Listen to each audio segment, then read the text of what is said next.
Welcome back to Freaky Fast Broadcasting. Here tonight we have Sim Racing's Unleashed's Cup Series here at the Richmond Raceway for 200 laps at this track here in Richmond, Virginia. Thank you all for tuning in here tonight. Let's make sure to give a special shout out to tonight's race brought to you by JMR Outdoors. Thank you for sponsoring tonight's race, and this race is brought to you by them, so thank you to them. But let's also give a shout out to all the other sponsors who help make it happen here at Sim Racing Unleashed and Freaky Fast Broadcasting. First, we want to give a shout out to Budget Sim Boxes. You can make sure you can go check them out on the iRacing Facebook flea market that you can search for them on Facebook there at Budget Sim Boxes. Next, we have ButtKicker.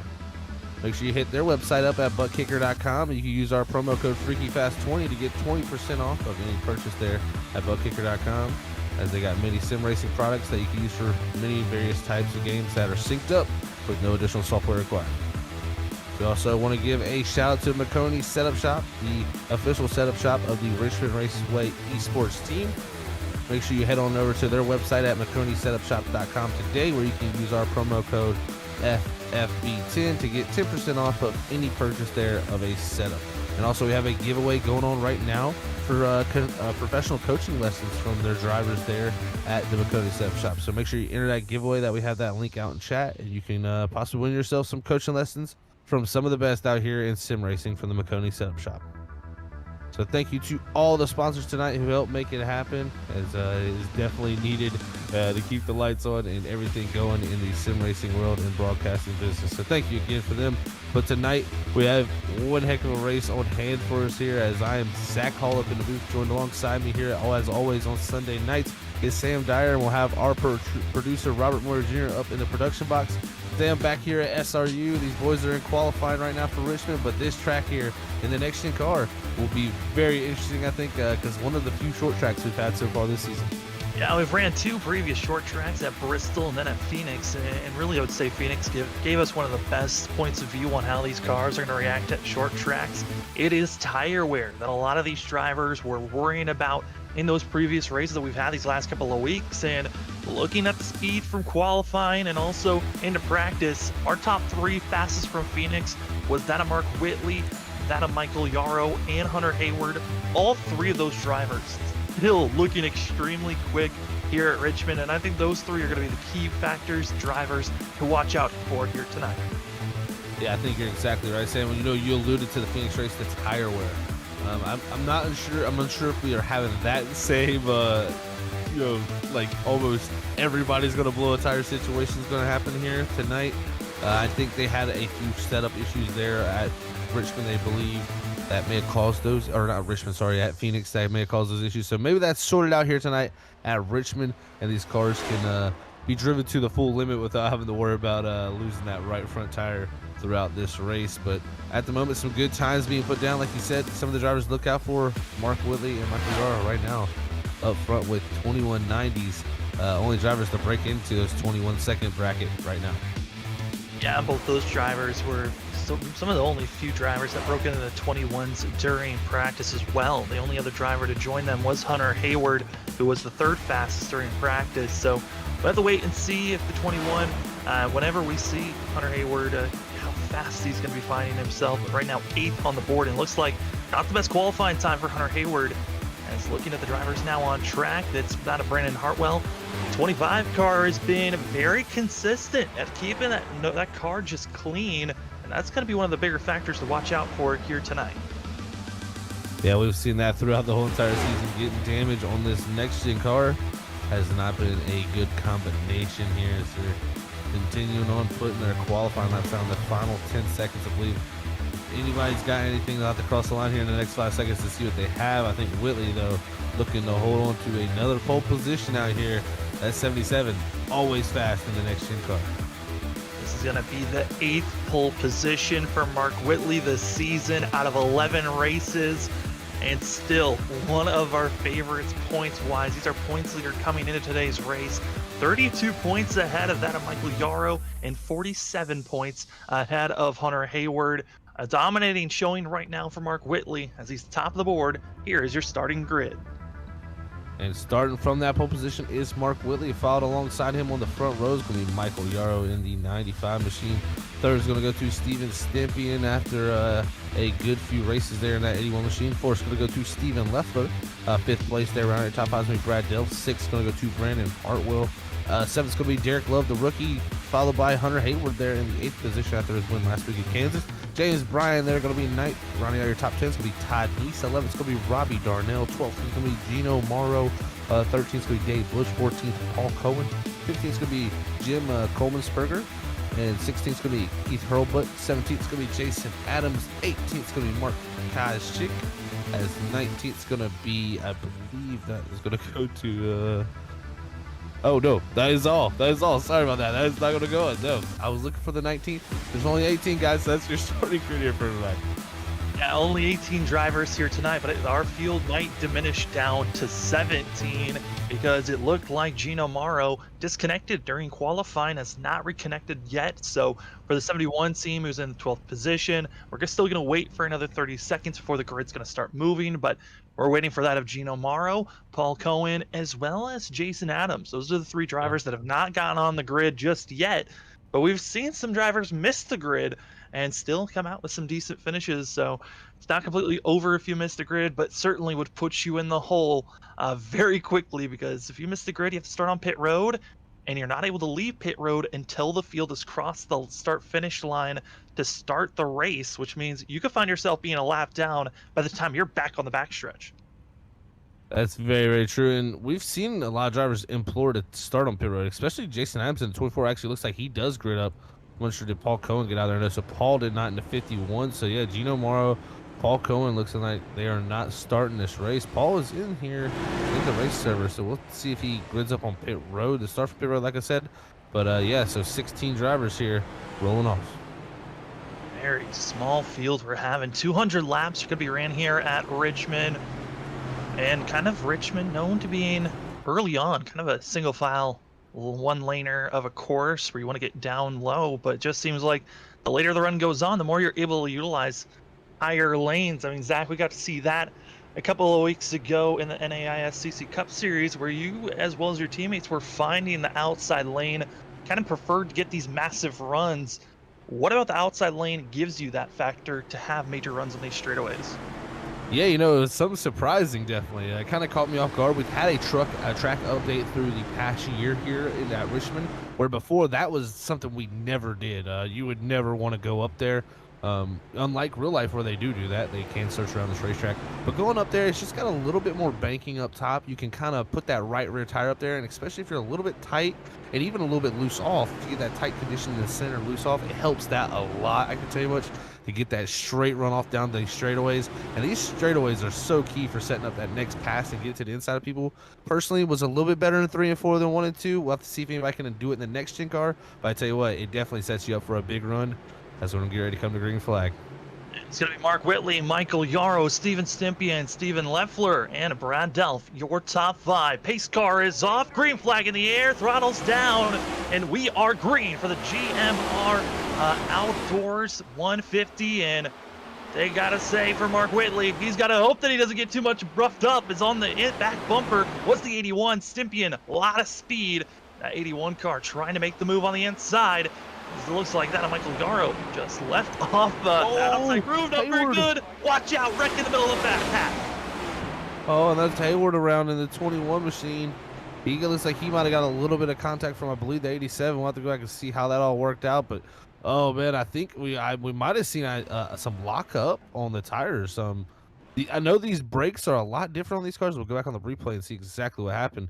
But I think it might have been a case of locking up here from the 87. It's Eric Love. You're going to see the smoke just piling in and just all locks it up there, gets into Hunter Hayward, and away the 21 goes. And it's going to be brushing off the outside wall, but not a lot of damage to the 21. Should be all right. But certainly one of those incidences where you don't really want to be caught up being wrecked. But Hunter Hayward seems to be having a lot of issues once he tried to get back straight. He'll get stuck on the inside for quite a long time. Did not go a lap down, but got a little bit of front end damage that he really didn't want to get. Yeah, couldn't get that thing spun around. Seems like you couldn't get the momentum to spin the tires to flick that car around. Had some issues there, and that machines are watching on the replay. Sorry, the Lafayette Hunter's expense there, but luckily not too much damage on the nose. Looking at it, doesn't seem like it actually really affected it too much, so he should be all right. But man, definitely an unfortunate circumstance for him after winning last week at Kansas to come out here at Richmond and be turned around backwards on the first lap. That's never a good thing. But one thing from looking at that incident that does kind of relate to what I've heard from some of these drivers throughout this season, especially at Phoenix, and I know maybe even Bristol was one of those things, and the road courses especially, was the locking up of the next-gen car. How this car tends to lock up the fronts a lot more easy than normal, just really due to how much more braking power we have in these cars. So I don't think you can jab these brakes as much as you could in the previous Cup car. You kind of got to feel that pressure out, because if you grab too much brake, you already see right there from Love, that inside left locks, and when that inside left tire locks, you just go straight. You're a passenger at that point. Yeah, I know a lot of drivers, even during practice, were doing little test runs of doing testing restarts, and drivers were coming over the radio saying, hey, sorry, I locked up whenever they made contact with someone. So it's not the first time we've seen it, but the first time on the race, we've seen a driver lock up, make contact in just the first 2 laps. But still, Mark Whitley, Steven Stimpian, Michael Yarrow, Steven Leffler, and that of Brad Delph, still your top 5. But now the question is, still, I think everyone recognizing a little too early if you wanted to make a pit stop, but if we get maybe another 20, 30 lap run of green flag action and then another yellow comes out, might throw some temptation out for some drivers to come into pit road. They've only got 3 sets in pit road for this race, so the choice to come into pit road is going to be very sparse on when you're thinking about doing it, but that could be a key moment on when you get fresh rubber. Yeah, it's so difficult, especially at a short track like this. This place is tires, at a mile and a half, you're going to have a lot more fall off quickly. Here, it's going to be a lot less different where you're not going to fall off as much, and especially when you get these pace laps, the tires cool down, so you get a good bit of lap time back from that before they start to heat back up again once you go green. But the big thing that I look at for this place is you got to time out your pit stop right for when you take those tires. If you do not time it right and you say wait too long to take those tires and the rest of the field does, you can go down a lap here very quickly because you're turning 21 second to 22 second lap times. If you're a second a lap slower, it only takes 22 laps to get lapped. Yeah, it doesn't take very long at all. Mark Whitley still leading the way. And, looking back at Freaky Fast Broadcasting's previous races, last time we were really at Richmond, we got to see Mark Whitley win in a very dramatic way a week ago at Saturday, and wondering if we're going to see the sparks fly like we did that Saturday night, or if it will be a lot cleaner. As the pace car lights are off, pace car goes to pit road, and we are green for attempt number 2 here.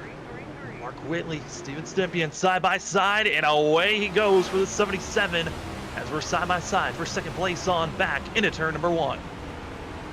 Yeah, great side-by-side action there down in the 1. As you'll see right on board with Yarrow here, he's going to get not the greatest drive off. That's going to let Stipien clear. It's also going to let Leffler get to the outside. Ooh, Delphi would have thought about taking it to the outside there. Almost got into a Hartwell in that 25 machine behind Yarrow here. But yeah, definitely a lot of racetrack being used by these drivers right now. Side by side for third place, Leffler, Yarrow, and then you've got that of Hartwell and Delph side by side, trying to pick and choose and see which lane's going to be the fastest. And looking at a lot of these drivers, that inside lane looks preferred, but it's that exit drive. Outside cars are really getting for themselves. And here comes Delph.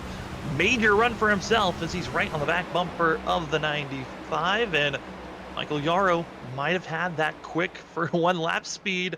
But right now we're seeing Mark Whitley just gapping himself from the rest of the field, running about 1/10 to 2/10 faster than everyone else as the 77. Yeah, well, we heard the tire wear was better, but at some point, do you got to worry for Whitley gapping the field by this much early in the going? Maybe he wants to get that nice 1 second gap built and then kind of cruise from there. I know a few guys do that. A few guys like to employ that strat. As now Leffler, he's going to jump to the outside of Stipien, and he'd look there for a moment to take that outside line. We'll have to see if that outer group can come in, because I can tell you what, it definitely has got more grip than we had here in previous years. I would not be surprised to see someone be able to work that in at some point. Still seeing a couple of drivers puffs of smoke on the entries of these corners. The lockup really going to be the struggle all night long, as it was the 7 of Keith Hurlbut that brought out the last puff of smoke. Looking at the field, I mean, we saw the issues early on with that of the 87 of Derek Love, now with the other rookie of Hurlbut. We're just wondering if it's just a rookie issue at this point, or if it's a full field issue on locking up their tires as they're side by side once again to figure out who's going to be in that second place position. But Mark Whitley loving the fact that everyone else is battling behind him. Yeah, Mark Whitley's loving it. I can tell you how much. And the rest of the field there behind Stipien, they're just wanting to get around Steven Stipien. I can tell you, Steven Stipien, he's definitely saving tires here, knowing that 81 he's a very much a tire saver, and the rest of these guys are probably trying to get by here, because you can see the pace that Whitley has on those tires. They definitely got a lot there to use, but I think the 81 is looking to conserve that here early in the going. And back to that locking up issue, that's a true thing. Sam, we've seen with the rookies so far struggle with that. Also another thing, you have some tools to be able to fix that and help that issue a little bit in the car, as the brake bias knob. So I'm wondering if some of these guys are tuning out that problem with the brake bias, moving those brakes to the rear of the car to help those fronts less likely to lock up with the amount of percentage to the rear. So I'm wondering if a few guys haven't, done that yet, and maybe that's why they're still experiencing issues. Just definitely interesting thing we've seen there so far. Steven Leffler just coming in, and you can see the difference of how these drivers want to attack these corners. Some drivers diving in really hard. Is Love into the outside wall out of turn number 2. The 87 bouncing off, getting some right side damage.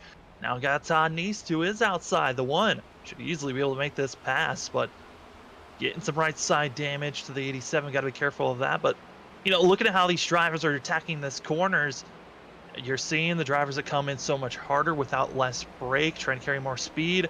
It seems like they're getting a little bit tighter in the center, off of the corner.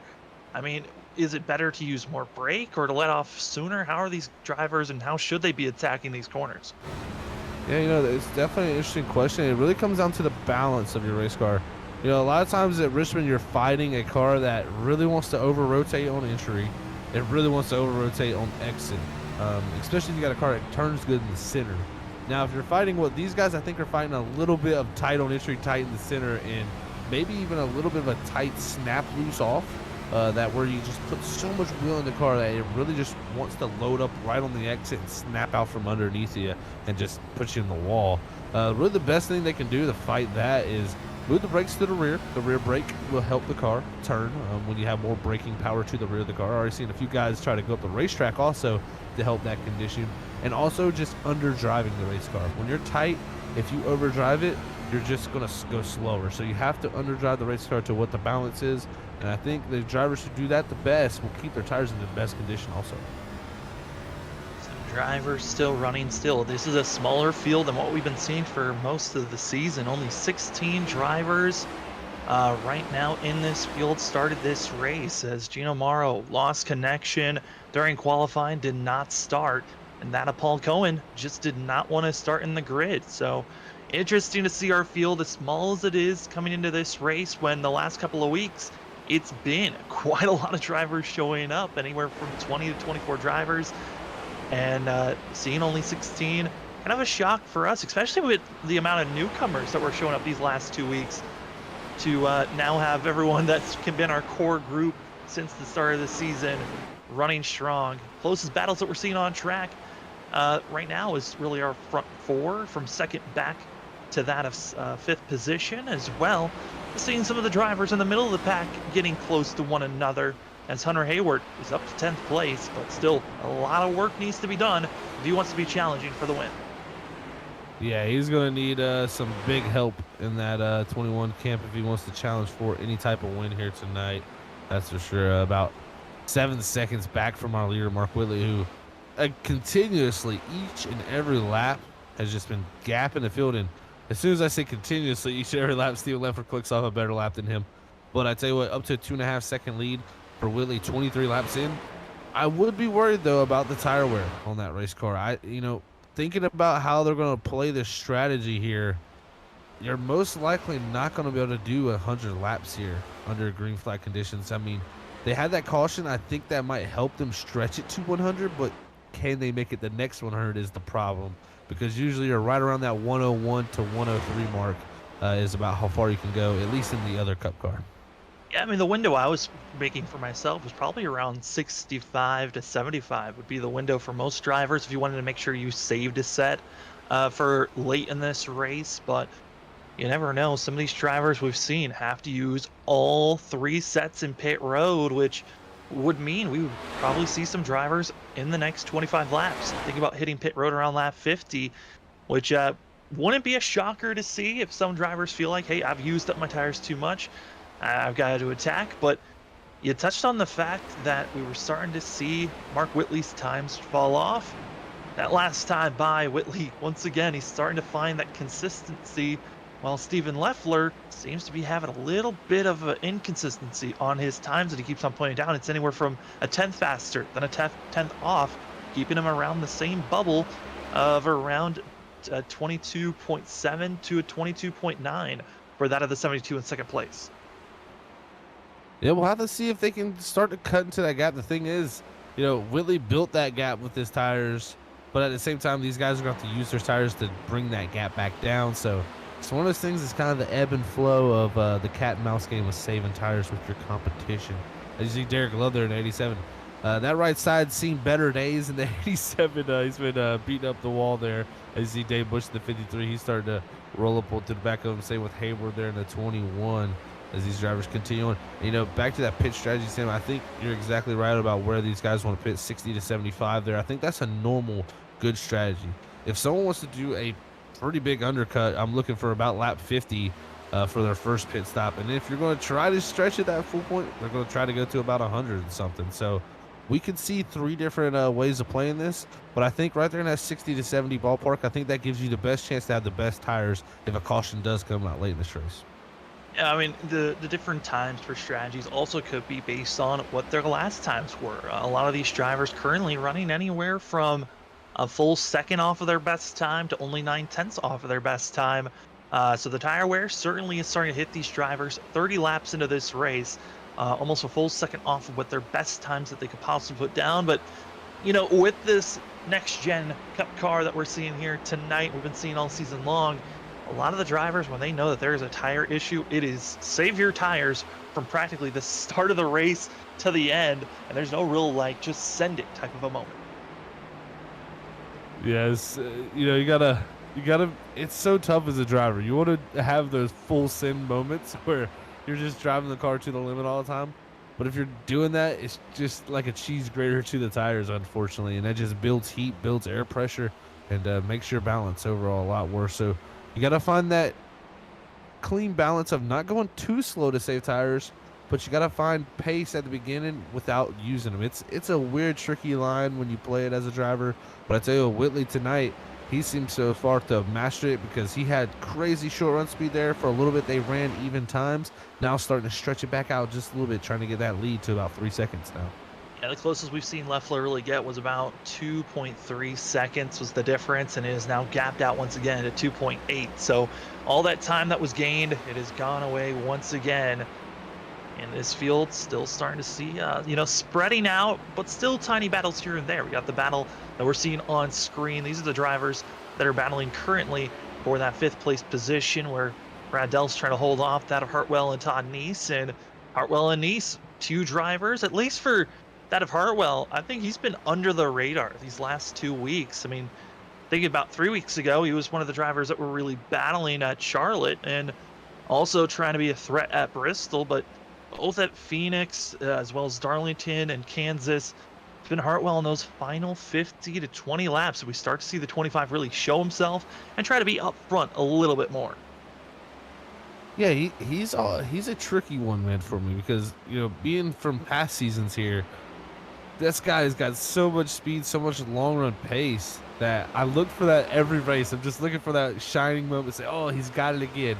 But so far, like you said, the past few weeks has kind of been under the radar, just kind of hanging around the top 5, riding there.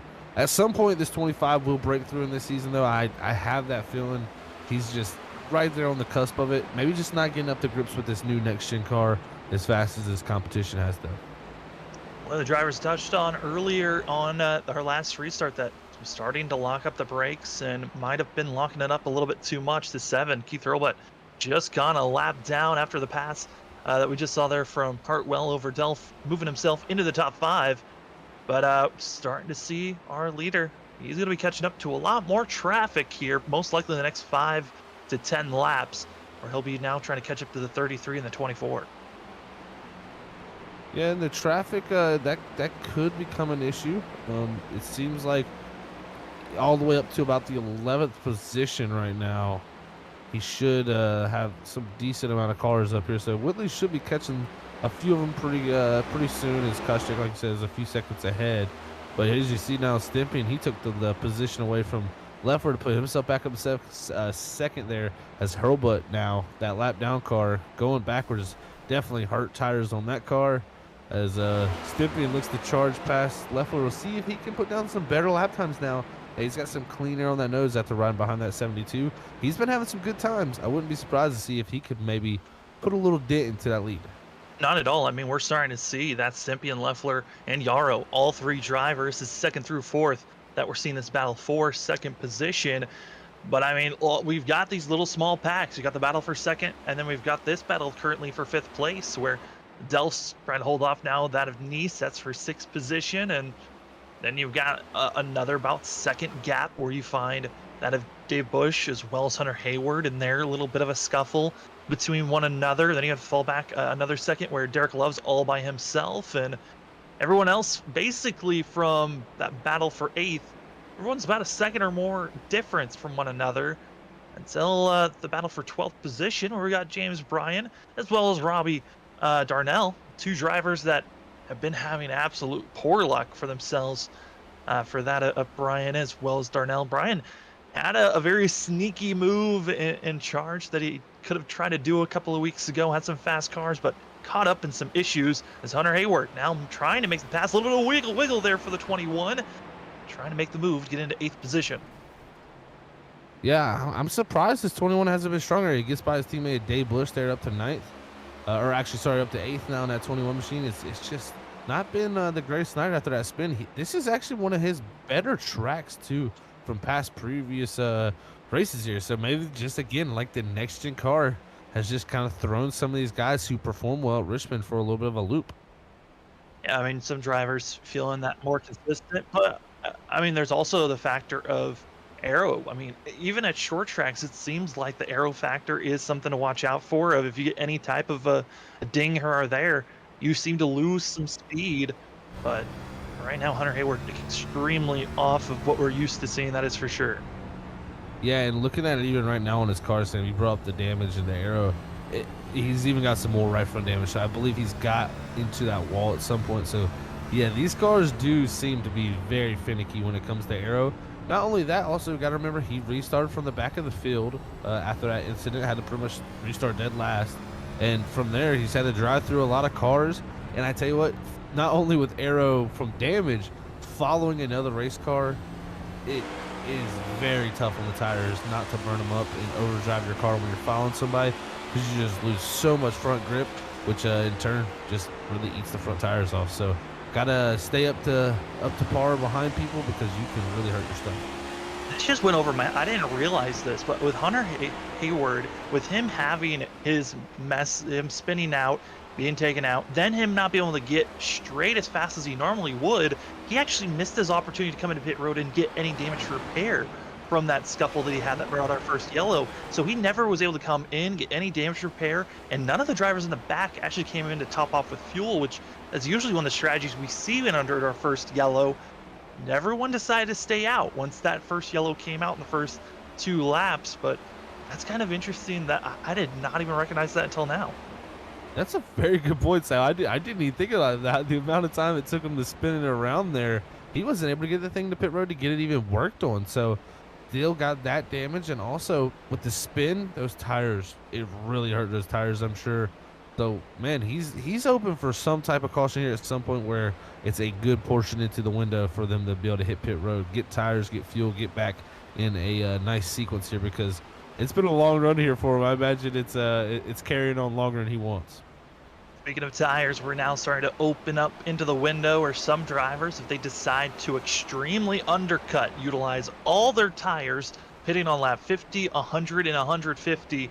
This is around the window that you might be seeing some drivers further back try to make this decision. But also, that of Mark Whitley, our leader, he is caught up to some thick traffic that is currently up from 12th back to 14th. Drivers battling side by side as we're on board with our leader of the 77, seeing that of Adams as well as Bryan, and oh boy, cutting off our leader, almost destroying the nose. Lap traffic and our leaders at short track racing can be a lot of scuffling going on as we're going into turn number 3. Whitley making the pass on that of James Bryan, but whew, that is a scary moment. Oh, and I tell you what, too, that's brought the picture for our battle for the lead into focus here. 2.1 seconds back now, just under 2 seconds is Steven Stempien, and I really think that tire saving that he did is coming to fruition here as this run continues on. You can see Mark, and he's going to be struggling with Jason Adams next, and then after Jason Adams, he's going to have Robbie Darnell, and it's always harder as the leader to get by, they say. Yeah, and each car that you get by is just a little bit faster than the last one, so it makes each car that you lap a little bit harder, a little bit more rubber you need to burn off, because you need to get into the throttle a lot faster. And first car into pit road going to be that of Keith Hurlbut. Second driver coming into pit road, the rookie, that of Derek Love, as the 87 might have to come in, get some repairs done for himself. But Mark Whitley, he's passed 2 of the drivers that were in this 3-car pack. He's now going to be going towards that of Darnell. And during all of this time, that lead has diminished, greatly. It was almost over 2.5 seconds. It's now down to almost a second and a half. Oh, let's get down to the nitty-gritty of this portion of the run. 55 laps. And as my producer steals my term, it's getting spicy up here, ladies and gentlemen. He's really turning the heat up and really turned the wick up on the pace he's got over Whitley now. Has been about a tenth to 2 each and every lap. We'll see if he can get past Adams and then maybe continue that charge, because right now it looks like about a second and a half that gap.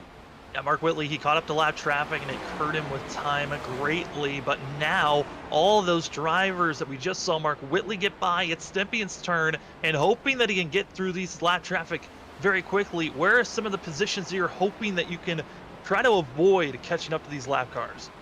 The biggest thing is on the corner exit. If you catch him on corner exit just like that, Steven Stympion has the 24 right on the door, right on the exit of the corner, even with that Stympion closed in. But when you have a car on your exit there that doesn't give you that full exit to the outside of the wall, was Darnell, big slide in the 44 right directly ahead of Stympion. If you don't have that full exit, you can't carry all your momentum off, and you kind of got to pitch the car off and take a little bit of tire life out of it. So want to catch those lap cars on entry, center, and clear them before that exit. Another driver in a pit road, Michael Yarrow, usually one of the drivers that's well known for saving his tires for later in a run. He's into pit road, first of the drivers in the top 5, but that little bit of a scuffle in the middle of 1 and 2 for that is Steven Stympion. Lost him a little bit of time, but still, it's less than a second and a half. And that 81, no more lap cars. He's got some clean racing to catch up to that of Mark Whitley. Yeah, even with that pass there, pretty much identical lap time. So we'll see now that they settled down here. No lap cars ahead. Can the 81 continue his trend forward here? As we'll have now up on our ticker our last lap by, so you'll be able to compare what these drivers are doing up front to see what kind of pace this 81 has. And the thing is, we got guys on new tires out there also who pit around lap 50. They're doing the 3-stop strategy. We'll see who's on that 2-stop strategy here in a moment. Love just locked up, entering turn number 3. Here into turn number 1, he's going to force the issue, get under that of Steven Stympion, which is costing Stympion some time, as he's got to be aware of where the 87 is and hope that he doesn't lock up again. As these drivers with new tires, I mean, Zach, it's another thing of you got used to running with the older tires. Once you get a new set and more grip, I mean, you have to think the drivers have to rethink how they're going to break into these corners. Oh, completely different way of thinking there when you got new versus old tires.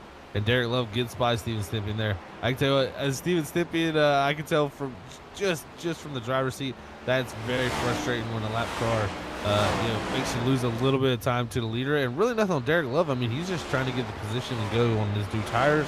But you would just hope that it would be a little bit of a quicker pass and not hold you up side-by-side racing there, as Whitley was able to stretch the gap with that. But now Whitley's going to experience that with Derek Love. We'll see if he can get by him quickly, though. Rookie of Jim Kolsmansberg going to be coming into pit road, as well as Hunter Hayward into pit road. So we're starting to see a lot more drivers thinking about pit stops here around lap 60, expecting to see a lot more trickle in the closer we get to lap 75. But currently, still 8 drivers need to come into pit road.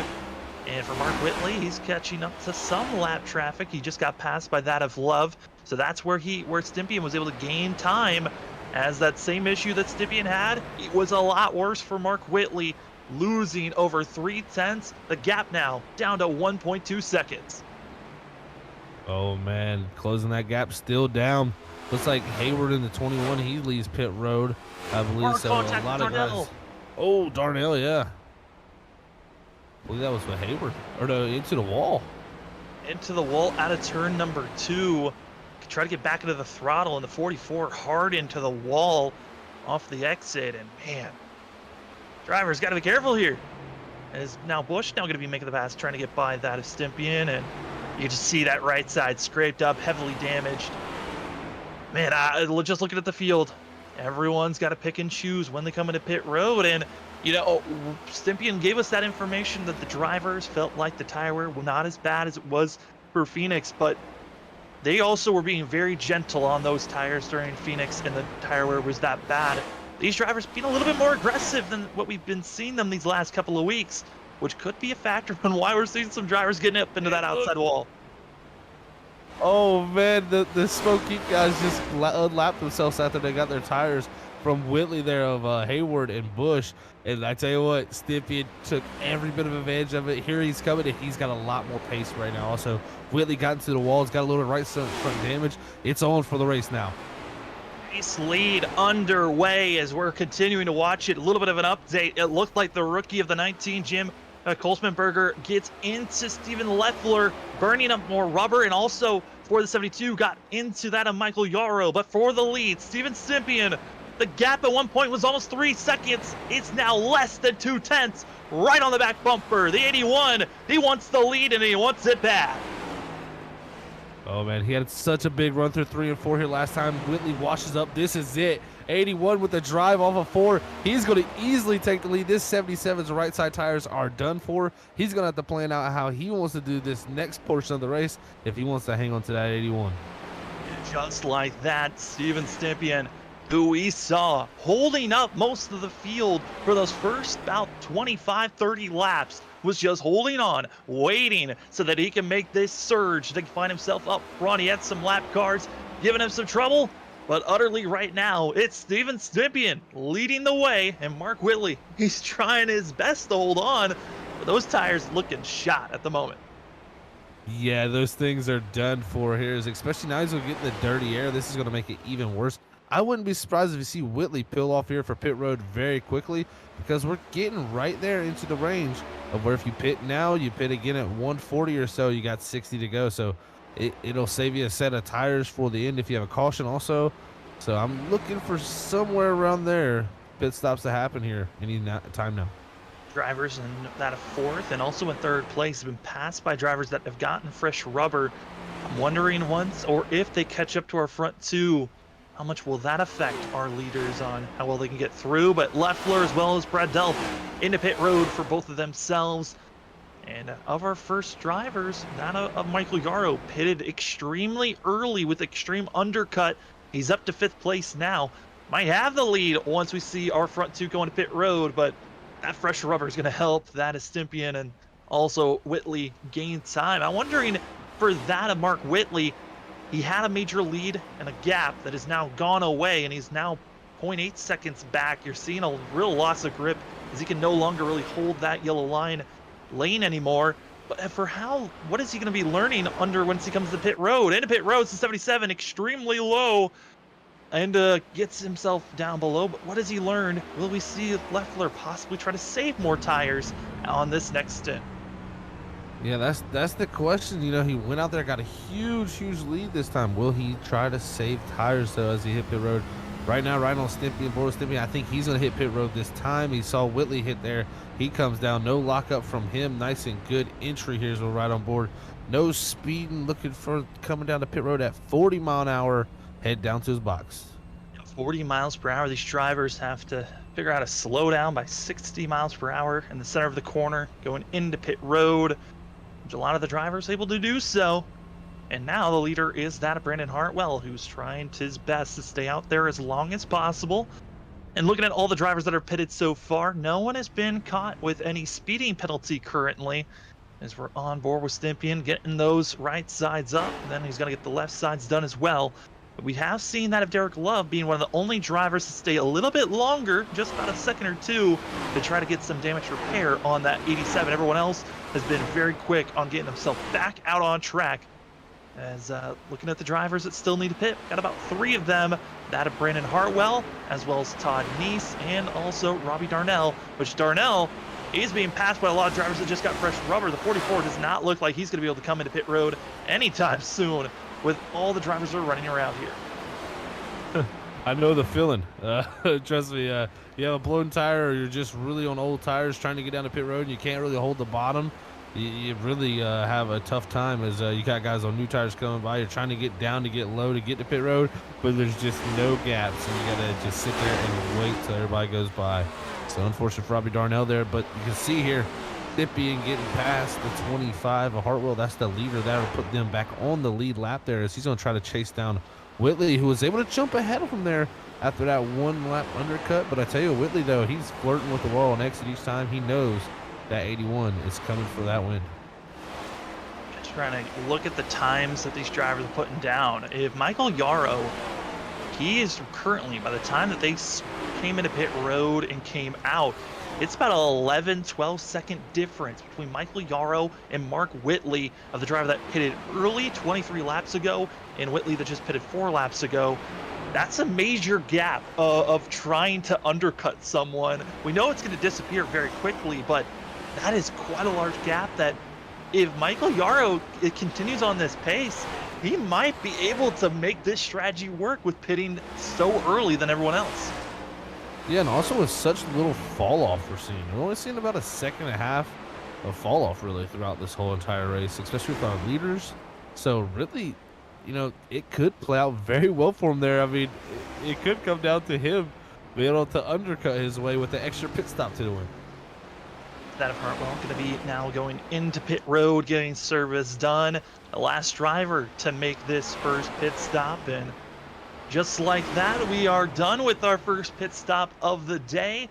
As we're inching closer and closer to the halfway of this race, these drivers got their first cycle done. And it looks like they're going to be keeping it green for now. So we're going to step aside, take a quick commercial break, as give an update on that of Keith Hurlbut. He has, looks like, parked it for the day. So we're left with 15 drivers still out there on track, as it's Michael Yarrow, Hunter Hayward, Mark Whitley, your top 3, with Stympian and Derek Love finishing out your top 5. We'll be back in just a few.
you want to be the best, you can't settle for the rest. There's a reason that McConey Setup Shop is trusted by more virtual and real-world tracks and companies than any other setup shop in iRacing. With partners such as Stafford Motor Speedway, the Nashville Fairground Speedway, Five Flag Speedway, Speed 51, and more. When you want something done right, you go to the experts at McConey Setup Shop. With setups available for most series on both asphalt and dirt, built by a team of professional builders consisting of some of the top talents on the service, McConey Setup Shop LLC has what you need to hit the track with confidence. Head over to McConeySetupShop.com and learn why McConey Setup Shop is the official setup shop of Richmond Raceway Esports and is partnered with some of the largest names in virtual and real racing. And remember, at McConey Setup Shop, there are setups, but your victories.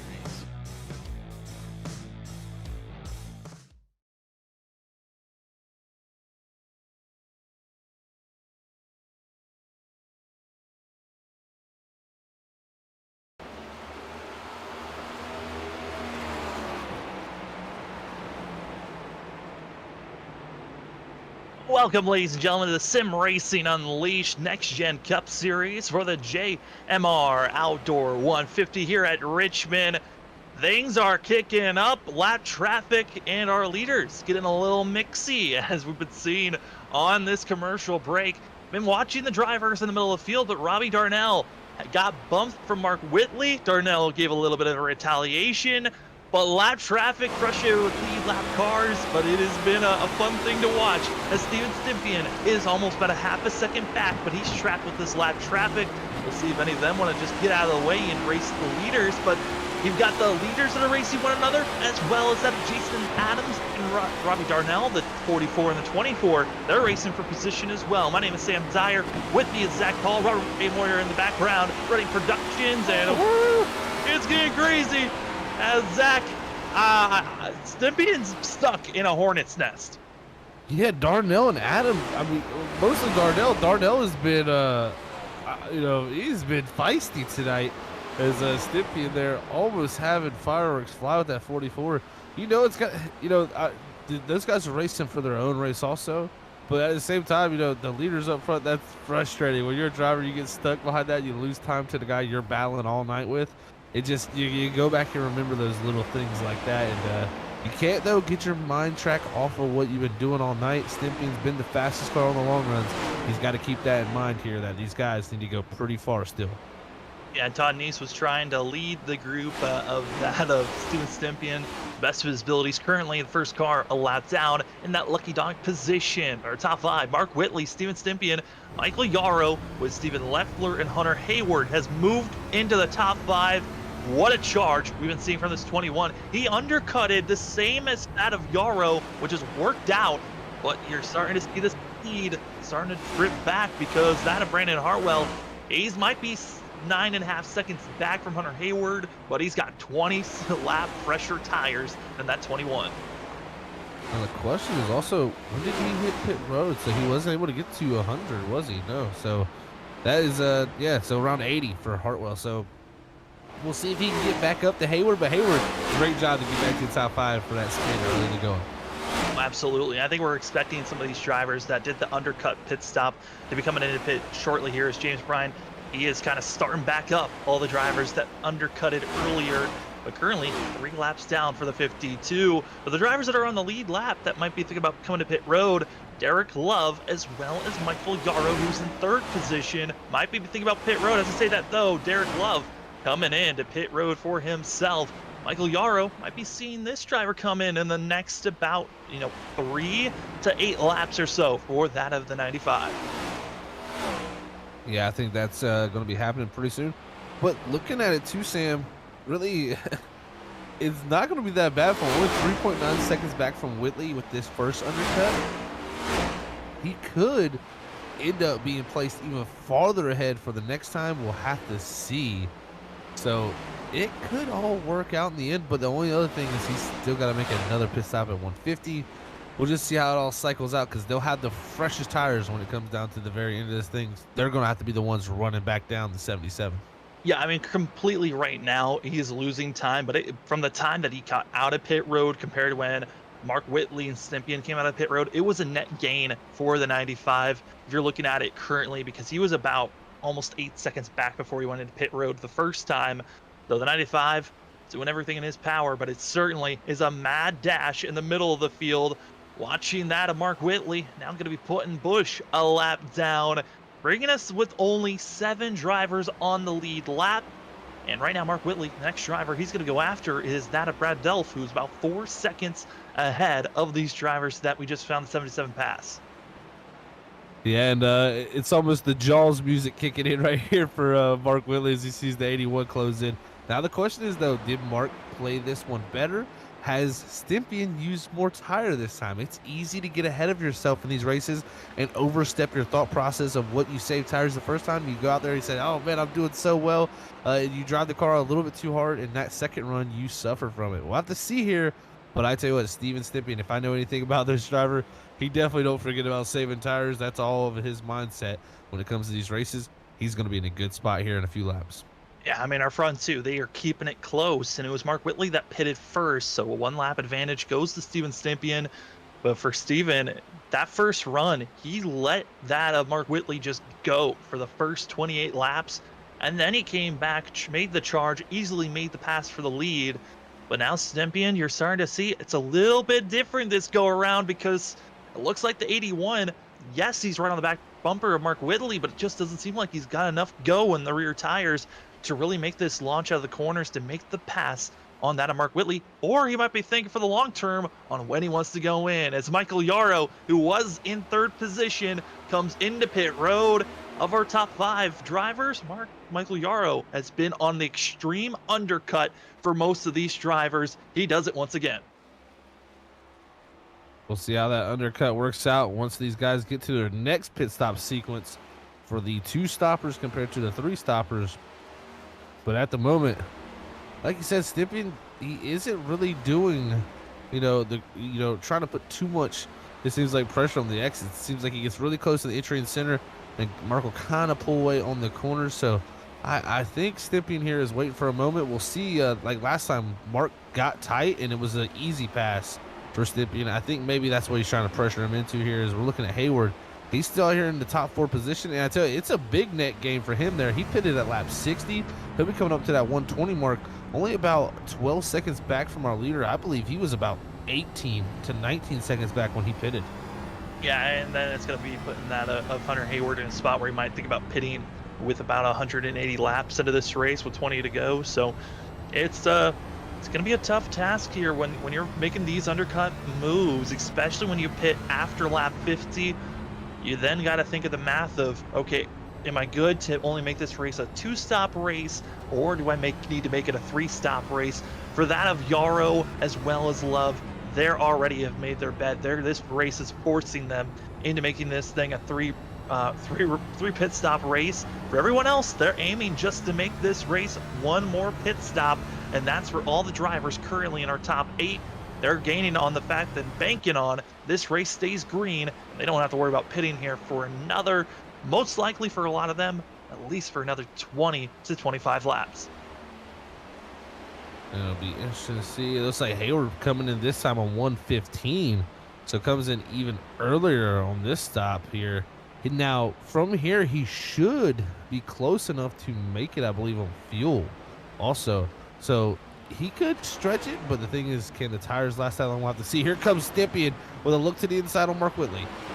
Steven Stympian just could not get to the quarter panel close enough, and we're starting to see that of lap traffic going to be a factor here. Will we be seeing the 52 on the outside or the inside force the issue? Stympian's trying to make a pass for the lead, but now he's got lap traffic on the back bumper of the 81. This is a worst case scenario for Steven Stympian, because it looks like that of James Bryant going to be forcing it to the inside possibly. And now you also got that of Hunter Hayward. He's hoping to get up to speed and try not to be a factor, but at 52, he is making this difficult. Hunter Hayward now going to be underneath, and he'll be trying to make a pass. Bump on the leader! Hunter Hayward moving up to 77. Oh, man. Hey, well, Get the pepper emotes out there. It's spicy, ladies and gentlemen. Red hot here is, oh man, Stimpy going to go to the inside now. But James Bryan there in the lap traffic. Tag. Oh, touch. Oh, here comes Dave Bush. Bush going to be still staying low, forcing Whitley to stay on the outside. We know that the runs they can get. More contact on the exit on corner number 4. Stympian still not able to make the pass, and here comes that of James Bryan on the inside. Oh, and here goes the 52 to the back bumper to 77. Mark Whitley, Oh, man. friends, points leader, has tied with the most wins, but no one has been nice to Mark Whitley as the 52 comes up. Made a little bit of a brush there. Stympian once again for the lead. Man, oh man, guys, this is a battle here. We're having not only the leaders battling, we got the lap traffic battle. Stimpy does clear. Can he keep the run from happening from Whitley here as they come off the corner exit? He does give that lead on over to Stympian. He's going to try to set sail here late in the going before we hit their final pit stop of the race. I believe these guys are going to be looking for about 140, Sam, for that final stop. Maybe even 130 if you want to try to do 70 laps to the end. We'll have to see what they decide to do there. I mean, that's the thing with the extreme undercut that we're seeing from that of Hunter Hayward and Michael Yarrow is the fact that usually when we see little small undercuts where you should pit late, hope that the driver in front of you stays out for an extra 10 to 15 laps, but usually they try to stop you by pitting only 5 laps away, so you're not getting as much of a gain you used to get. But with Yarrow and Hayward, they know they pitted early enough that all these drivers have to stay out for another 15 to 20 laps to make sure that they can actually make it on one more stop, as all the other drivers they're gonna hope their math is right as the 33 into pit road. I believe I got the 1, Todd Neese into pit road as well. Oh yeah, it's starting to heat up here on pit road action as Whitley there gets passed by Derek Love into 87. You'll see him coming up now to Steven Stympian, and we'll see if he can get by without losing some time here as you see James Bryan going by Brad Delph, who's the last car on the lead lap there in the 5th position. So not too far ahead of Stympian. Is he looking to go a lap down possibly here by the end of this race if this thing stays green? And if it stays green too, we're going to have some pretty interesting gaps and strategies play out here. So I'm excited for this inning. Who's your friend who's already a lap down? I mean, we're already seeing it. Multiple drivers a lap down, roughing up that of Mark Whitley. The question is, will they now rough up Steven Stympian? Most likely. I mean, it seems like most of the league, they feel comfortable and good with Steven, but it's Mark that we just saw there. A lot of the drivers, they're okay with, even though they're a lap car down, they got fresh rubber, they're okay with giving a couple of bumps and bruises to the 77. Yeah, I think people have seen that 77 up front a lot this season, and possibly even a lot last season. So I think it's starting to come around to where they're just getting a little less room to that 77, trying to make it a little bit tougher on him. And that's what you get sometimes when when you're the guy to beat, the guy everybody wants to go out there and show that they can beat each week.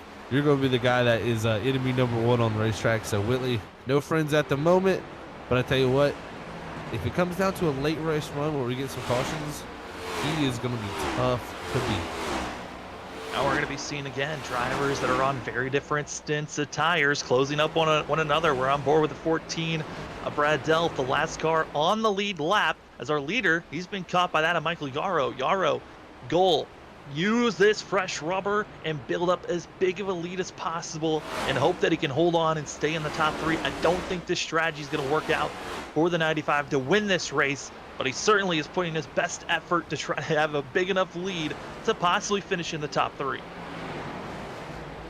Yeah, you could see that undercut actually play out to where he gets back around on the fresher tires at the end, where he maybe gets back up into the top 3. That's what I'm really interested to see, how far he gets back with those tires. With 50 to go, coming down. The only issue with that, with 50 to go, is if these guys pit here for their final stop at 140, then they're only going to have about a 10-lap difference on their tires, so not going to be making up that much of the difference on pace. But that's the thing with this undercut. Each and every time by doing that extra pit stop, you have less tire difference, and you're going to gain less time. So got to get the most of it here early in this undercut, because that next undercut is not going to be as crucial. Or the drivers further back, Jason Adams as well as Robbie Darnell into pit road, hoping that this would be their last pit stop of the night, if possible. And for Steven Stimpy and Mark Whitley. They've both been out there for 56 for that of Stimpian, 57 for Whitley on this last run, as we're 131 laps into this race. Steven Stimpian going to be marking it down, 132 now starting. And looking at these drivers, I think they were all trying to mark around 130 to 140 was that window. Some drivers might be trying to make it to lap 150, so they've only got 50 laps. Don't have to worry about tires as much. But for that of Mark Whitley, he's got more trouble behind him, as he's got that of lap cars with fresh rubber. They're going to do their best to get by the 77, who's also now challenging the one of Todd Neese, who's got fresh rubber, trying to make that outside line work. Yeah, he's getting swamped right now on those old tires. New tires coming from every. Oh, Jason Adams almost into the back end with the 24 machine. Yeah, if you're Whitley, I think right now he has to hit pit road. The gap he just lost on that lap alone, almost up to 3 seconds now. He's here hopefully coming down, hitting pit road this time. That 77 machine here on lap 130, 133 for him. So, man, going to do a little bit earlier than I thought they possibly would, but we'll see when Stimpian decides to come. I believe he might be coming next time. Yes, he is, just like he did before. It's too much ground and already shown, hey, the longer you go, I can still be just as fast later in the run. That short run speed certainly can go to Mark Whitley, but the long run, when it really counts, Steven Stimpian is just flying around here into pit road. And for both that of Mark Whitley and for Stimpian, it can't get caught speeding or getting any other pit road penalties that can be costly for the great finish we are bound to see if this race can stay green. Well, at the moment, it's looking like it's going to be that way. But now looking at the 33 of Mark Koschik, about 3 laps down in that 15th position. Right now, while pit stops look to still cycle through. I'm still interested to see what the 21 does for say, because where he pitted, and guys like where around the window where he pitted, because you're going to have to stretch it the farthest anybody's stretched it all night. We've seen Hartwell take it 80, but I believe from where Hayward stopped, it would be about 85 to 86. So that would be about 5 or 6 laps farther than we've seen anybody, and without a caution. We had a caution in that first run to help them stretch it. Yeah, that's where I'm thinking for that of Michael Yarrow as well as Hunter Hayward. They're in a spot where they're most likely going to have to make another pit stop with about 15 laps to go. Might have to be a splash and go, which that's why this run was so important for them to build up a major lead on Mark Whitley and on Stimpian, as they're doing their best currently. Stimpian trying to run down that of Yarrow and also of Hayward, and doing his best for the 81, which for Steven Stimpian just found himself getting unlapped, and I think that's the biggest key. You don't want to be a lap down. Right now the difference looking to be about 14 seconds between that of Michael Yarrow and Steven Stimpian, which just isn't enough. The last time, our first stint of green flag pit stops, the difference for Yarrow and Stimpian was around 11 seconds. So only truly 3 seconds net gain from this undercut that we saw from the 95, which I think he was banking on everyone else staying out just another extra 10 to 15 more laps. And after looking at last week, Hayward with the win, Stimpian was second. Steven Stimpian now going to be looking to get that second win also after Darlington. I mean, he could be creeping his way into a picture of moving himself up into the points. I know he had to miss a few races. Not sure if he'll be able to get up in top 5 contention. But, man, Steven Stimpian putting on a good into the season for him after some tough races, I'd say, the start of the season. But now it's really came together for this 81. Is he's showing, again, why when we go to the tracks I think where tires matter, he is the one out here proving that he knows how to save the tire the best of anybody. Yeah, Steven Stimpian coming into this race, he had only started 9 races, has 1 win back at that Darlington race a few weeks back, as well as came with 5 top 10s, 5 top 5s, 7 top 10s for this 81 team, and certainly has been on a great charge these last couple of weeks for that of Steven Stimpian, but comes in with a total of 67 points back is Steven Stimpian from our leader, that being Mark Whitley. But certainly, looking at the point standings, I think a top 5 looks pretty promising, as he's got that of Todd Neese, Dave Bush, Derek Love, those are the 3 drivers in front of Steven Stympian. As I think the real driver for Stympian that he's going after would have to be Hunter Hayward, as both those drivers on the same window of only 9 races have been ran out of, counting tonight, 11 races that have been ran. That's another impressive thing. How far back those two are in points. That it doesn't reflect missing 2 races really. Stympian is about the total of almost 2 races back, a little bit less actually, and Hayward is only about 1 race technically back from missing 2. So really, those 2 could have been top point contenders for Whitley, but missing those races may come back to haunt them.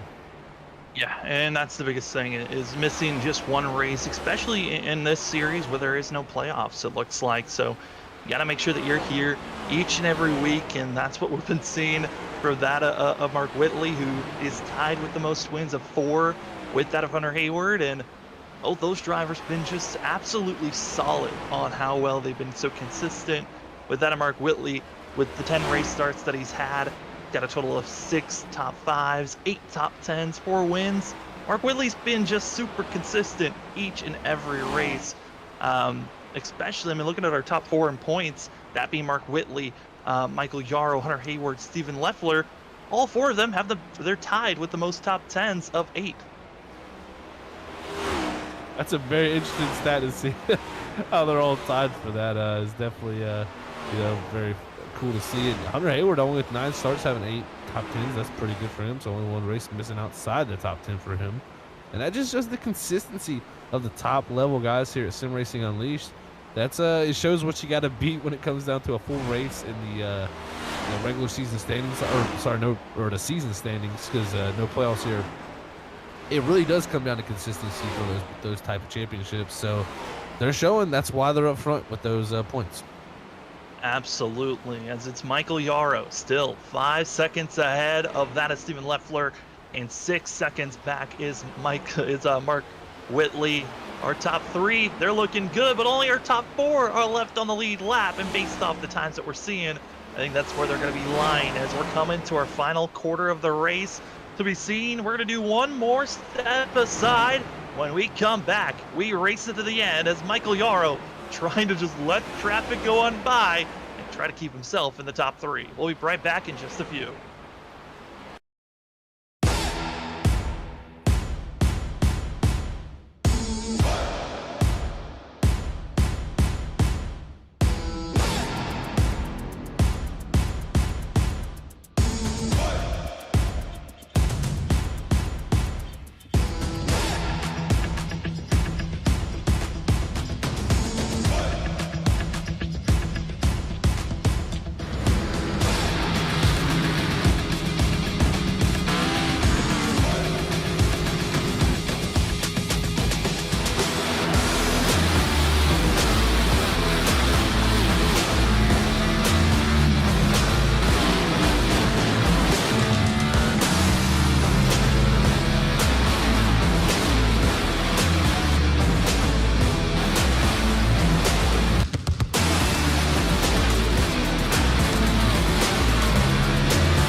When you want to be the best, you can't settle for the rest. There's a reason that Makoni Setup Shop is trusted by more virtual and real-world tracks and companies than any other setup shop in iRacing. With partners such as Stafford Motor Speedway, the Nashville Fairgrounds Speedway, Five Flag Speedway, Speed 51, and more. When you want something done right, you go to the experts at Makoni Setup Shop. With setups available for most series on both asphalt and dirt, built by a team of professional builders consisting of some of the top talents on the service, Makoni Setup Shop LLC has what you need to hit the track with confidence. Head over to MakoniSetupShop.com and learn why Makoni Setup Shop is the official setup shop of Richmond Raceway Esports and is partnered with some of the largest names in virtual and real racing. And remember, at Makoni Setup Shop, there are setups, but your victories.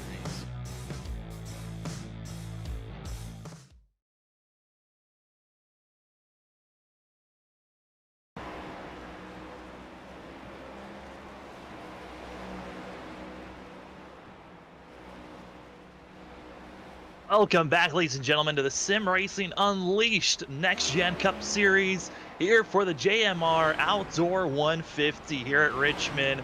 Drivers have been putting on a great show this evening, but we've both seen both of our front runners, that of Mark Whitley and Steven Stympian, have issues with lap traffic. Under commercial break, it was Steven Stympian who almost got blasted away from that of Jason Adams, but luckily survived, locked up the brakes with the 24.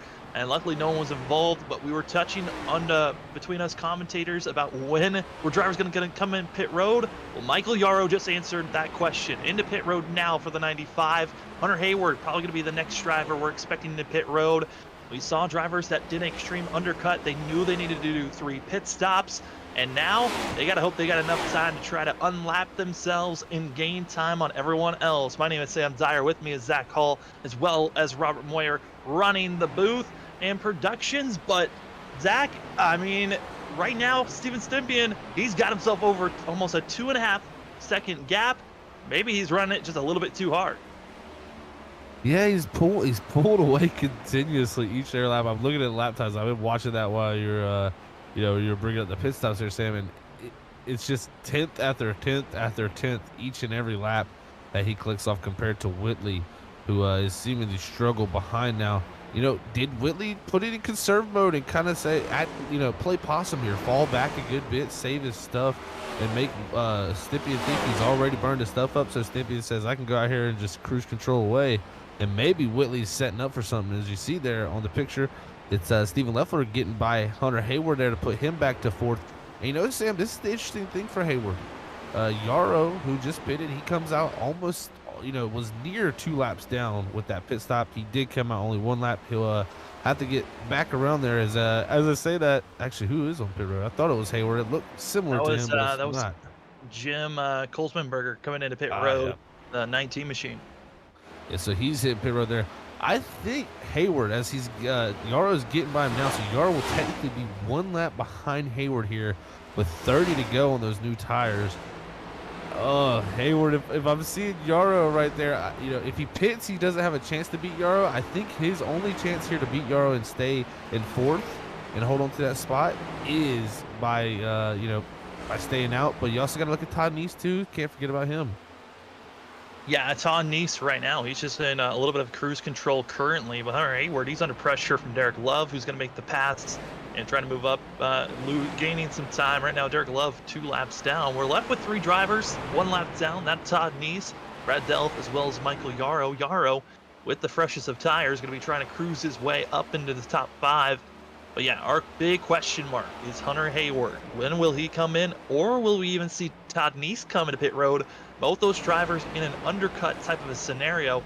We're expecting Todd Neese. He should, fuel-wise, be able to make it. It's Hunter Hayward that we're in question of, will his tires survive? But also we're starting to see the factor of the sun is starting to set a little bit more each and every lap. It wasn't really truly a factor, if it looked like, for the drivers entering these corners earlier in the race. But coming late into this run might be that. Hunter Hayward into pit road, though. Yeah, I think he saw he was giving up too much time there, Sam, and he's going to come down and elect to get his tires and fuel here down to the end. Not going to have much time to do with them, but we'll see where he can get himself back up to. He'll most likely be 2 laps down once this all cycles through. But man, Hunter Hayward, tough night. Started in the 8th position, getting caught up in that wreck early. Just never had a chance to get caught back up. Yeah, that was our one and only caution so far this race, which has been, you know, kind of a breath of fresh air for these drivers to be running so clean. And, you know, one of those things that we got to keep our eye on. I mean, there's been a couple of incidences where we thought maybe it was going to bring out a yellow flag. I know Steven Leffler, who's in 3rd position, he had a little bit of a scare earlier in this race, but you're just seeing the gap being built up more and more. Steven Stympian over 4 seconds ahead of Mark Whitley. This is the biggest lead we've seen almost all race long between the 81 and the 77. It's really cool to see the reverse of this. You know, Whitley almost had about a 4.5, I believe it was about 4.1 to 4.2 second lead over Stympian in the beginning run. Now coming down to the end with 25 to go, Stympian's pulled that gap out to the same distance Whitley did. And I think that gap's only going to continue to grow as it seems like Whitley really struggling at the moment compared to Stympian, who's turned about 0.2 a lap quicker each time. Zach, we're now under 25 laps to go, and you know, we're starting to see all the rubber that's been built up, all the different lanes that have been used, and more rubber that's placed on these tracks. What's that doing to a lot of these cars?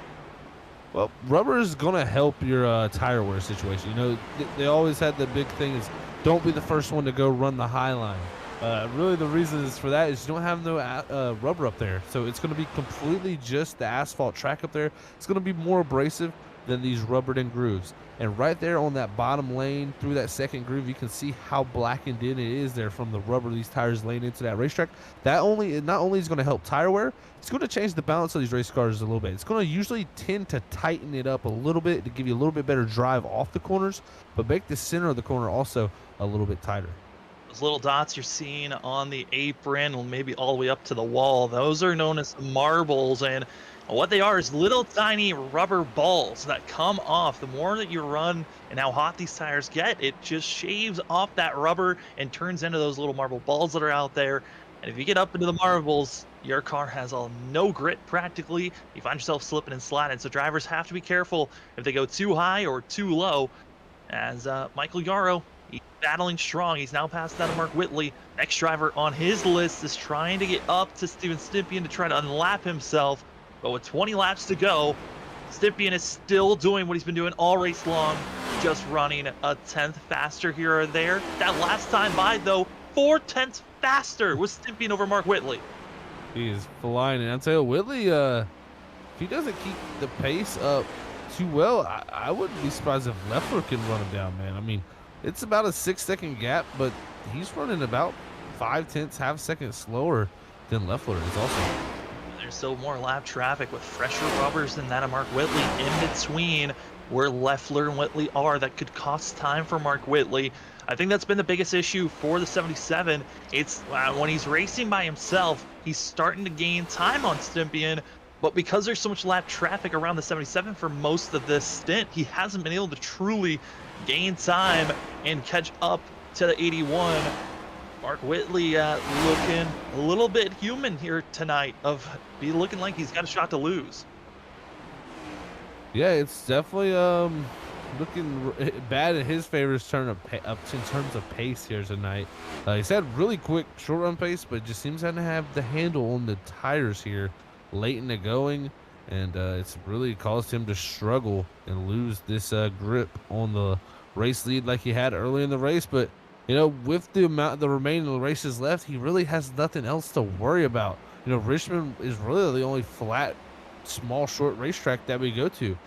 Dover's going to be the closest thing to it, and that's a high-banked concrete track. So I really wouldn't worry about him too much there, this carrying over. But, man, a little bit of a struggle here in the long run for the 77.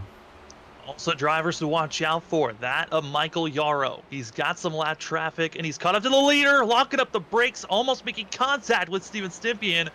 With a 95, his goal, try to run down Steven Leffler. He's got about 24 lap fresher tires than that of the 72. Running in 4th place, about 13 seconds is the difference.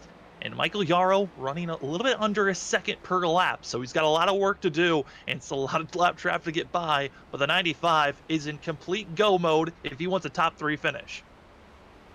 Yeah, he has to be putting down qualifying laps each and every time. There's a see him get by James Bryan. Next car, or not next car, but the next person would be Steven Leffler, and that's a good distance. Leffler going into 1 now, and the Yarrow is going into 3. So they're about on opposite ends of the racetrack with 14 to go.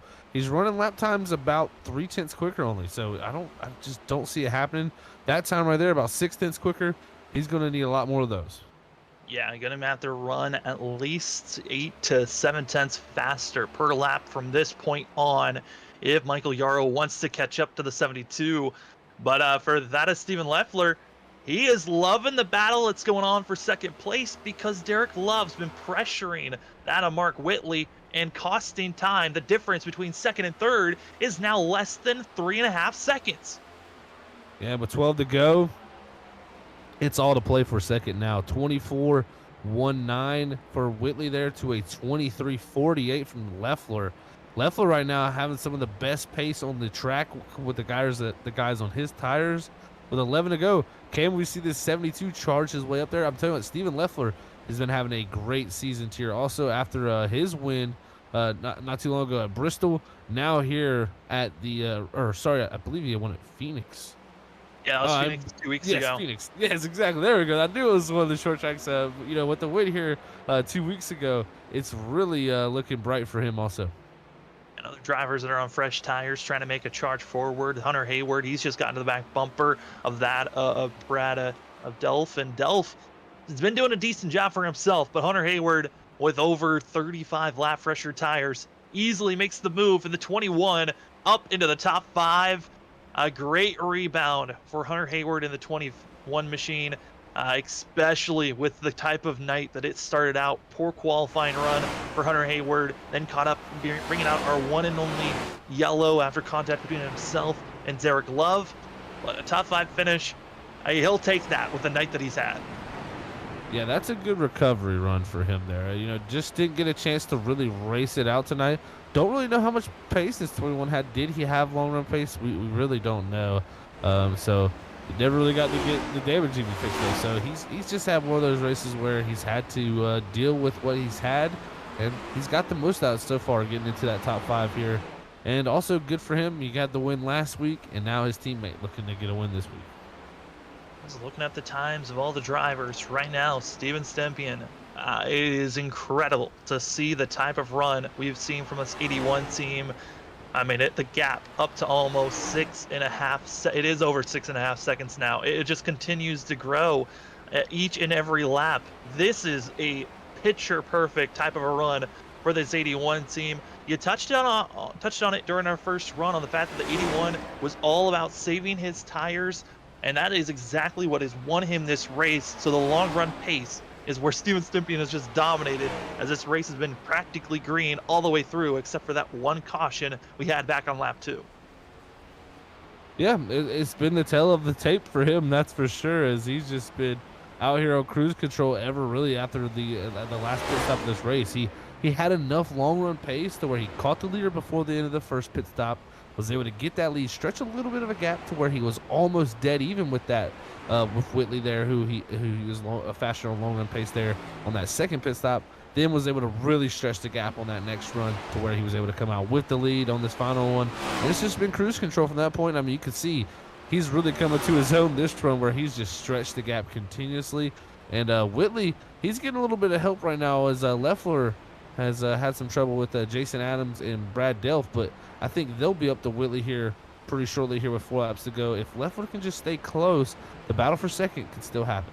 Battle for second could get real interesting very quickly, because in these past 3 laps, Michael Yarrow also has been climbing quickly. 3 laps to go for Steven Stempian, who looks like if we stay green, he's got a great shot to win this thing. But it's that battle for second place that inches closer and closer, because that of Mark Whitley, he's got lap trouble that are much faster than the 77 that could push him up, lose ground. The battle for second is on as Jason Adams has caught up to that of the 77.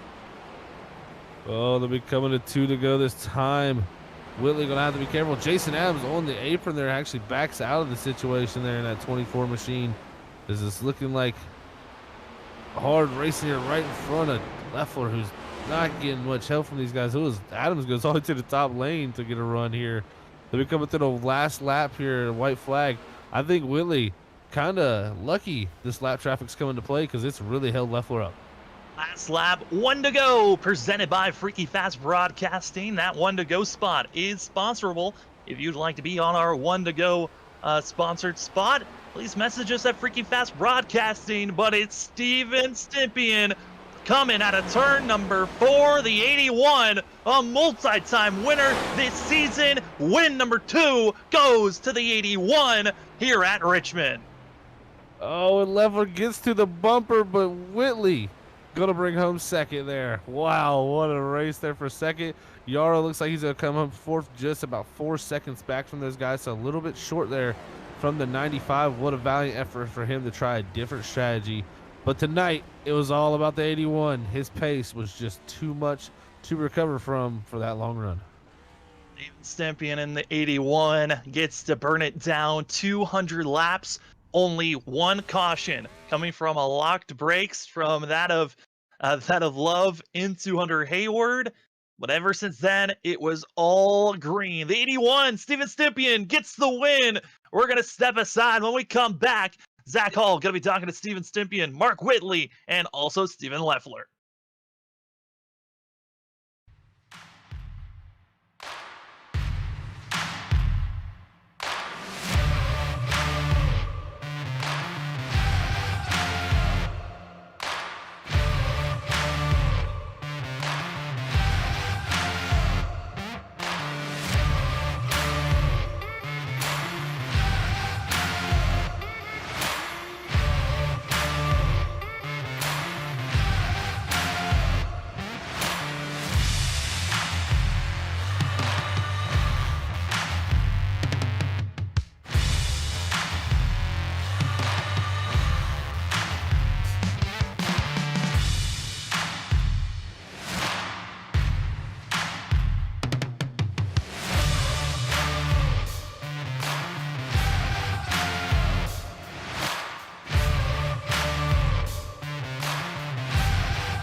All right, we're back here, everybody, with our post-race interviews tonight for the Sim Racing Unleashed Next Gen Cup Series.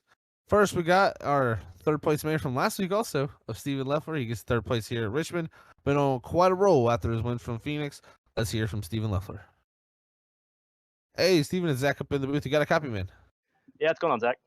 Hey, man, it's going good up here in the booth. I tell you what, buddy, only 1 caution tonight. This race very wild with it staying completely green like we've seen almost.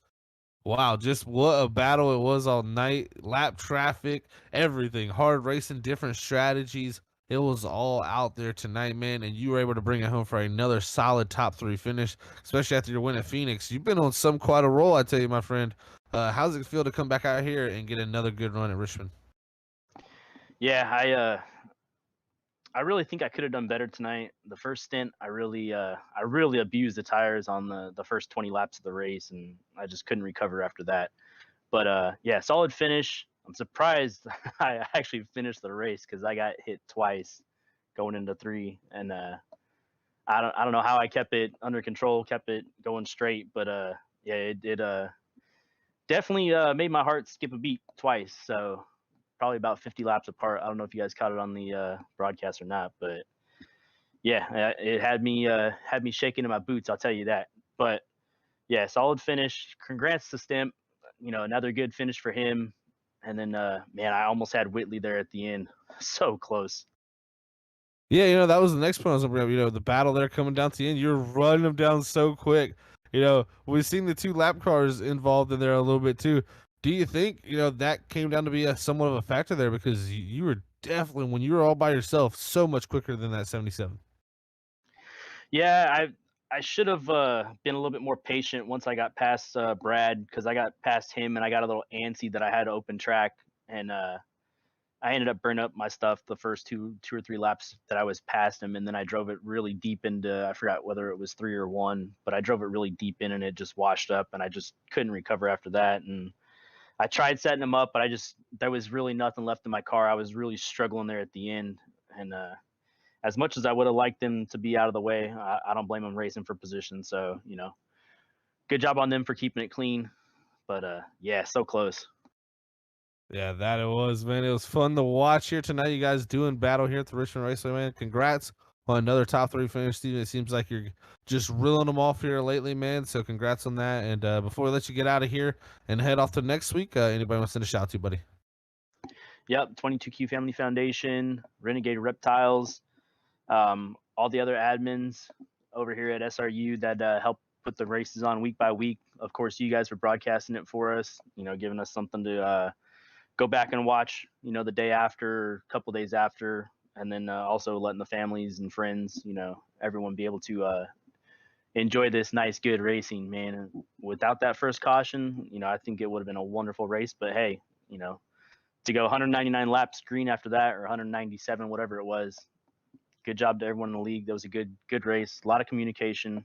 So congrats to everyone all around. It's been pretty good lately. It'd be nice if we can get the car counts back up a little bit higher in the league, but it is what it is. I guess quality over quantity. That is right, my friend. So congrats on third here tonight, Steven. We'll catch you next week at Talladega, man. You have a great night. Thank you. You guys as well. All right, everybody. That was the 72 of Steven Leffler. What a great night it was for him in that 72 machine. We'll go ahead and move on up to our points leader, second place man, and pole setter here tonight of Mark Whitley. After another fantastic run, he comes home in the second place finish. Hey, Mark, it's Zach up in the booth. You got a copy, man? Got you loud and clear. Well, got you too, buddy. Great run again here tonight in that 77 machine. I tell you what, seems like the toughest part of the night was the long runs and getting around lap traffic, man. Take us through those long runs and that lap traffic there. Yeah, I feel like our car was probably one of the best on the short to medium run, but then toward the end of the run, I just kind of wouldn't hold the bottom anymore, and I had to slow up in the center too much. I know the first run, I got away pretty good, and I was just kind of walking away slowly, and then it kind of stabilized, and I think Stimp would gain, and he would lose, and I think he got passed by Leffler, and then Leffler started gaining, and then they swapped back, and it was kind of just like fluctuating between 2.5, 3 seconds, and I was just like, all right, I'm just going to bide my time, just cruise right here. And then I got to the lap traffic, and I don't know if I just couldn't get through it good enough or what, or tires just fell off a cliff after that. And I got held up a few times trying to make sure I didn't run over some of the lap cars, but I got them close to me, but then I didn't have nothing for them because my tires are completely gone. And that was pretty much the battle of the rest of the race. It was just about, I was good for about 20, 30 laps. And then all of a sudden it's like, go in the corner and it's like, nope, we're not going anymore. It's almost like the right front disappeared. Not really sure. It's kind of the same issue I had last night. 2 nights in a row getting beat on the long run kind of sucks, but never been my strong suit. So I'll take second place. Good points tonight. Yeah, definitely a good points night for you, man. That was the big thing I was going to bring up. Only 4 races to go in the season, and really no other short tracks. I guess you could consider it over somewhat of a short track with it being a mile, but it's high bank, so a little bit different there. But with the final 4 remaining races, you got a pretty good points lead up now. Especially you gained on Michael Yarrow tonight, who finished in 4th, and you kept Leffler from gaining. Really, the only guy who gained on you is Steven. It's looking good in these final 4 races. What do you got to do to go out here and win the championship? Getting through next week's going to be probably the key. That's going to be the wild card race. I mean, pretty much anybody can win that race, no matter first through last on the grid. I mean, Talladega is always a crapshoot. I wound up winning the one on Wednesday, but that was Wednesday. And then with these, don't have any faster pairs, so you gotta be calculated. And I'm probably going to wind up missing the last race of the season, or the most I'm going to be able to do is just run a couple laps with a controller because I'm going to be on vacation. So I'm going to hopefully have it sealed up by then, because I'd hate to have to be sitting in a hotel room watching the race play out to see if I could win a championship. But that's how it goes. So just trying to get through these next couple weeks, get through Dega. That's going to be the biggest thing, I think. And after that, it's just going to be about managing the points and just trying to come on with as good of points finish as I can when I actually am racing. Wow, that's going to be very interesting to see, man. Great information there that you'll be able to not get into the Dover race there. So that'll give us a good thing to bring up throughout the rest of the season, man. So hopefully you're able to build those points up, build the gap for yourself, and not have to worry about it too much on vacation, buddy. So congrats on second here tonight, man. Before we let you get out of here, though, anybody wants to shout to? I'll just give a shout out to my family tuning in. I think I already got texts from both of them. Shout out to y'all for putting on this great broadcast. I know a couple nights in a row been racing on Freaky Fast, and it's always fun to go back and watch it. Got to put on a good show for the fans. Definitely is, buddy. Thank you yourself and the drivers out there tonight for putting on the show, Mark. Congrats on second, buddy, and good luck the rest of these weeks here to build those points up, man. Appreciate it. Yeah, I was waiting for a caution, but I guess because I want the lead, I won't going to get a caution. Go figure, right? That's how it works for us, buddy. You know how it is. Good night, Mark. Later. All right, ladies and gentlemen, that was the 77 Mark Whitley. Another great finish for him in second. And you know it's always tough when you get a bunch of wins and then you get second, you get beaten, you just don't understand it. But you always bounce back from them races better. So we'll see what Whitley can do at Talladega because, like you said, that's the wild card race where he needs to build a more of a points lead for missing Dover. So let's hear though now from our race winner. This guy's gonna be so excited. The second win of the season. It's second in the last 4 weeks. Let's hear from Steven Stippian, your race winner tonight. Steven, it's Zach up in the booth, man. You got a copy. Zachary, I got a copy. Well, buddy, I tell you what, it's always great to hear your verse first off. And man, what a drive. You know, we were talking about it. We heard about Phoenix. The tire wear was ridiculous there. I think we had some type of issue most likely that caused that. Tonight, though, we still know that tire wear was going to be an issue just with short track racing. So at the very beginning, I'm not saying I'm right. But I said, if there's going to be a guy that can save the tires, it's going to be you. And, man, you went out there and proved me right. How did you do that? First off, likewise, always good talking to you guys. You know, that first run, Leffler was on me pretty good. And, you know, I don't know, 20 laps in. And I was like, you know what? I'm going to let him go by and get back in my zone. I'm not going to burn my stuff up because if I kept racing Leffler, I probably would have never had anything left to hopefully catch Whitley. But yeah, just, you know, the long runs, that's my favorite thing, man. I can conserve like with the best of them, in my opinion. I mean, it was a good run. Check the percentages on that first run. I forget when I pitted, maybe lap 70, 70-ish maybe. And it was like 20% on the tires. So Well, man, they were definitely used up there, but you used them to perfection. That's the thing. You used them the right way. You built your lead up there, and then really down coming to the end, you could kind of cruise control from there. But I'm gonna tell you what, you had some moments there. Lap traffic tonight. There was a few guys, you know, having a few mistakes on entry. Very close call for you there. How scary is it to have that big of a lead, knowing that you're kind of cruising, but if anything happens, you got to be ready to turn on that game face and go as fast as you possibly can. yeah, I was definitely relative checking every lap, and once I saw I get about 4 second lead on Whitley, I knew I can kind of cruise control, let the lap traffic by, and just run my line. There was a couple of instances where in the middle of the run with chasing down Whitley after that first pit stop, um, you know, got kind of tight and scary with some of the lap traffic, but I could hold that bottom so well off 4 and 2 that I knew if I could just sneak under him, I could hold it and pass him coming up to the next turn.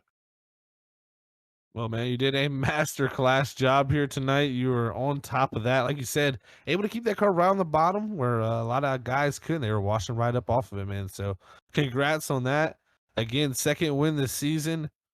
Maybe even a season of what if because of the 2 races missed. You know, we got 4 left still. You did gain some points on Whitley here tonight, and we heard that he's missing the final race of the season. Do you think there's any shot with 4 races to go that you could make that points gap up? I don't know, man.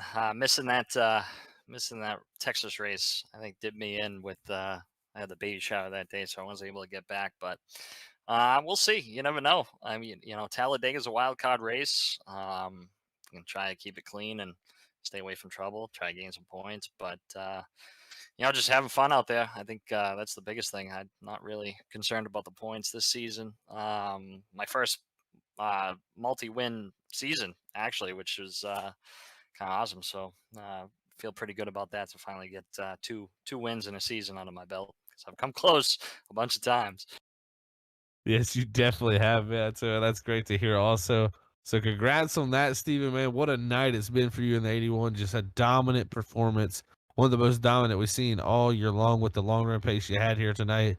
Before we let you get out here and go celebrate this with your family, buddy, anybody want to send a shout out to? Oh, of course, you guys putting on the show that you guys do. Appreciate it as always. Just love watching the broadcast, and you guys doing a fantastic job, and obviously the league, all the guys in the league. I mean, that was, aside from that one caution, it's a couple of caution-free races, so it's been pretty exciting to watch and be a part of. And this race meant a lot because I love Richmond. It's a fun track. It's challenging, and I got my son's name on the side of my car for this one, so. This felt good to get that in victory lane tonight. Give a shout out to my beautiful fiance for letting me do this and watch him for a few hours while I do this. Of course, my son, and then my dad watching out there as well. Well, Steven, thank you very much, buddy, for all you guys do for us, first off, and the show you guys put on the racetrack. It's always a pleasure to call your guys' races, man. And now, also, congrats on the race win. I know that one's special for you there, buddy. Go ahead and celebrate that thing with your family, man, and have a great night, and we'll catch you next week at the Talladega Super Speedway. Sounds good, buddy. You guys take care. Enjoy your week. You too, man. All right, everybody. That was your race winner, the 81 of Steven Stippy. What a night it has been here at the Sim Racing Unleashed's Next Gen Cup Series. As we pull up our race results here, you see the final order. Steven Stippy bringing home that second win of the season to your points leader. Mark Whitley coming up second. Third is going to be Stephen Leffler. Fourth is going to go to Michael Yarrow. Fifth is going to be Hunter Hayward. Sixth is going to go to Brad Delph. Seventh is going to be Derek Love. Eighth is going to go to Dave Bush. Ninth, Brandon Hartwell. 10th is going to be Jen Colemanspert. 11th is going to go to Todd Neese. 12th is going to go to Robbie Darnell. 13th, James Bryant. 14th is going to go to Jason Adams. 15th, Mark Koscheck. 16th is going to go to Keith Hurlbut, as that rounds out your field here tonight, as we had 16 drivers start here from Richmond and do battle for only one caution lap. Man, that was amazing green flag racing, and we loved it up here in the booth, up here all night long here at Sim Racing Unleashed. And I want to make sure before we get out of here, not too soon away, that that Sam said shout out to all you fans for tuning in here tonight, and thank you very much for being a part of our broadcast here. It's been a very special time here at the Richmond Raceway, as he had to get on out of here. But remember, again, everybody, if you haven't yet, make sure you hit that thumbs up button, that subscribe button, that bell notification button to let you know when Freaky Fast goes live each and every week. Because we're nearing that 1,000 mark. We're trying to get up there and hit that 1,000 mark so we can get you all types of new stuff here on the YouTube. So, again, thank you all for tuning in. Let's send it up to Robert Moyer Jr., our producer, as we'll head off to Talladega next week here at Sim Racing Unleashed. All right. Thank you, Zach. Thank you, Sam, again for some great calling action here at Richmond Raceway. Man, it was fun to watch the sunset come down here at Richmond, as it's a beautiful evening here at the virtual side of iRacing's Richmond Raceway. But man, congratulations to that 81 getting that win. His fiance out there got to give a big shout out and a lovey and emoji kiss. Your son was watching on the big screen there, man, bringing home the victory. So congratulations to him and his family. That's awesome, and his dad. But like you said, Zach, we will be here next Sunday night at Talladega, as this is going to get very interesting as we come with the next gen cars at 750 with SRU at Talladega. But on a side note on that, Saturday night we're going to be at Talladega. So we got back-to-back Super Speedway Series races at a high fast track with the cars of today, of the Gen 6s, and the new cars of the future. So you get to see people battling to make the playoffs, and you're going to see battling to try to advance into the more of the point side of things to catch Mark Whitley, that's been on a roll here with SRU. So make sure you check out next weekend here at Freaky Fast Broadcasting. But also, don't forget, Tuesday night, we're going to be, our next televised broadcast will be with Evolution Racing League, as it's their season final race, as we got the ARCA and we also got the Cup cars at 7:20, 9:20, last race of the season of a long, grueling, started back in January, and we are coming to the ending of that. And then, of course, the rest of what we got the rest of the week. We got broadcasting on Wednesday nights and Thursday nights. So please make sure you come out and give us a shout out, say hi. You might be able to even see Zach out on the track if you tune in, and root him on, and Cat 5 or any favorite your drivers that you have out there. There's a whole bunch of them. So, but with that being said, from Richmond, Sam, Zach, Robert up here in the booth, we want to say, everybody, have a great rest of your Sunday. Have a great week. Don't work too hard. Stay safe, and we'll catch you on the next one. Until then, God bless everybody. We love yous all. Peace out. Later, everyone.